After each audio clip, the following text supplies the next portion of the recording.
help me with the connection, please. A very good morning to all.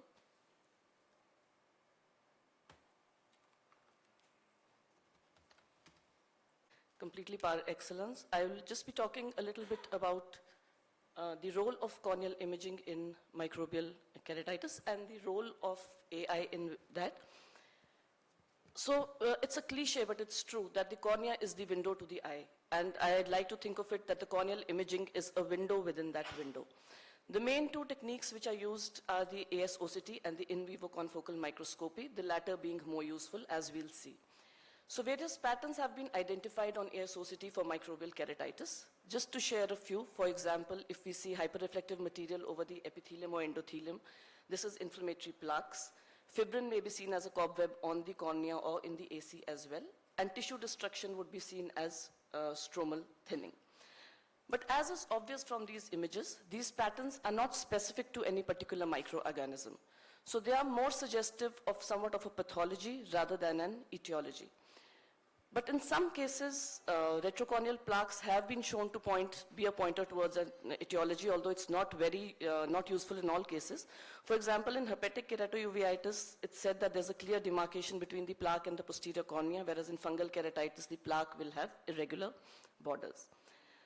Coming to the other technique which is more useful, which is the in vivo confocal microscopy, and I like to call it the third eye, which helps us. So it provides us, especially with the laser scanning HRT3, it provides us with very fine resolution of as small as 1 to 2 micrometers.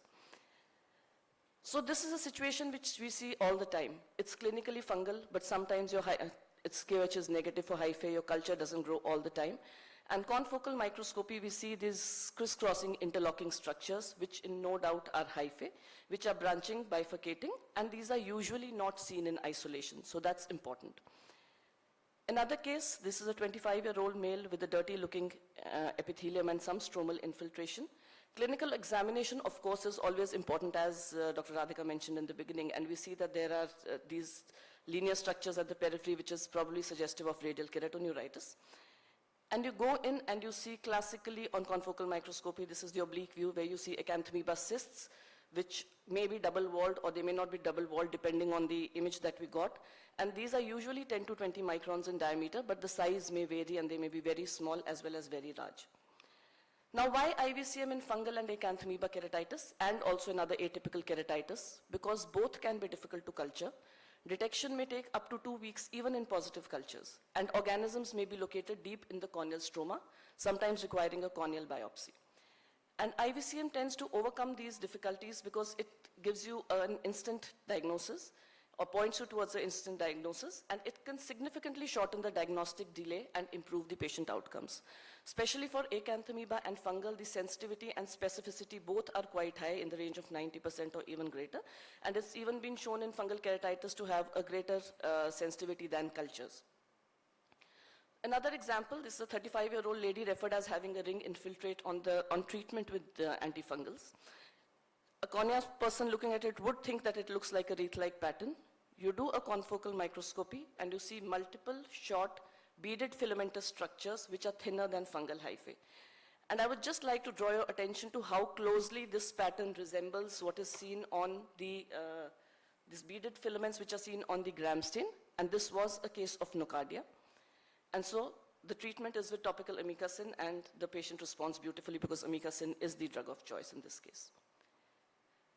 Microsporidial keratoconjunctivitis can be seen as well. These appear as bright ovoid bodies resembling the spores seen on KOH and calcofluor white, and these are much smaller than the acanthamoeba cysts that we usually see.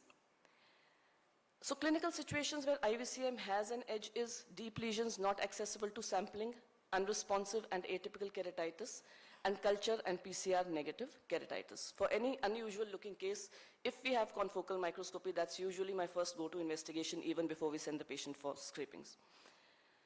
And coming to the last part of my talk, which is artificial intelligence in microbial keratitis, I must admit I have no personal experience with this, but it's been interesting going through the literature. And we have Dr. Prajna and Dr. Radhika here who have great publications on this.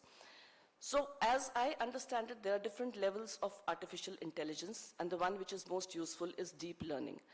Now, what does it basically mean? That given inputs and their desired outputs as examples, the computers learn to solve a task for itself. For example, if we tell the algorithm that a car is supposed to have these features. It has 4 wheels, it has a steering wheel, it's smaller in size than a truck, which also would have the same features. Then it extracts those features, classifies it, and it will tell you, give you the output, is this a car or is this not a car? So AI in microbial keratitis or anywhere, as I understand it again, would be a form of pattern recognition. And it identifies patterns in images of the eye that are unrecognized by, let's say, the less trained human eye or the brain. For example, a paramedic screening patients in the remote area. You could have white lesions. Is this a keratitis or an opacity?